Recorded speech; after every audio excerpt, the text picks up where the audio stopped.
দেবাদিদেব মহাদেব, কিন্তু আমার প্রতি তোদের একটু ভক্তি শ্রদ্ধা কিছুই নাই। সারা বছর আমার কথা তোদের মনেই পড়ে না। যখন আষাঢ় শ্রাবণ মাস আসে খাটি আমাকে মাথায় জল ঢেলে ঢেলে আমাকে ঠান্ডা লাগিয়ে দিলি। কিছু ওষুধপত্র কিছু এনেছিস? প্যারাসিটামল আনগা, ক্যালভাম 650 নিয়ে আয়গা, তবে আমার ঠান্ডা ভালো হবে। আর 50 কিলোমিটার 60 কিলোমিটার রাস্তা অতিক্রম করে পায়ে গোদা গোদা ফোঁসকা পড়িয়ে আমার মাথায় জল ঢালছিস। এত জল ঢালার দরকার নাই। বাড়িতে যদি বয়স্ক বাবা মা থাকে তাকে অন্তত প্রতিদিন স্নানের জন্য জল তুলে দিস, তাইলে আমি খুশি হব। আর বল, বর নিবি? হ্যাঁ, আমার একটা বর দাও। আমি আর বর ফর দেবো না। না না, আমাকে একটা বর দিতেই হবে। একবার না না, আমাকে একটা বর দিতেই হবে। বর দিয়েছিলাম, অসুরকে একবার বর দিয়েছিলাম, সে আবার কিছুতেই মরে না।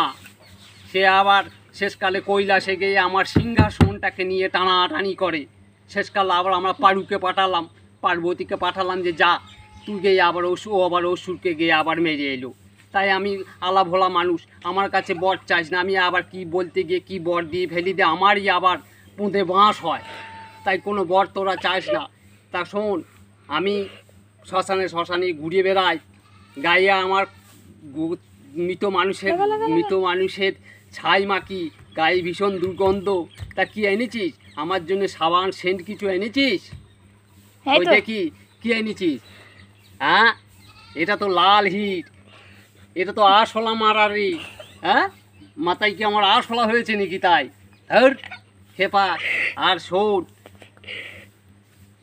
আর একবার আমাকে এইরকম শিবরাত্রিতে এরকম মেয়ে ছেলেরা মাথায় আমার জল ঢেলে সে তখন আমার সর্দি লাগিয়ে দেয়। তাই শোন, আর জল ফল ঢালতে হবে না। আমি এই বেলা অন্তত যেখানে যেখানে শিবলিঙ্গ আছে দেখি যে মাথাতে আমার পাখিটা হাঁকছে, মাথায় কেউ বসে বসে চাতালে চা খাচ্ছে, বিড়ি খাচ্ছে, তাস খেলছে, এইগুলোর জন্য একটু লক্ষ্য রাখিস।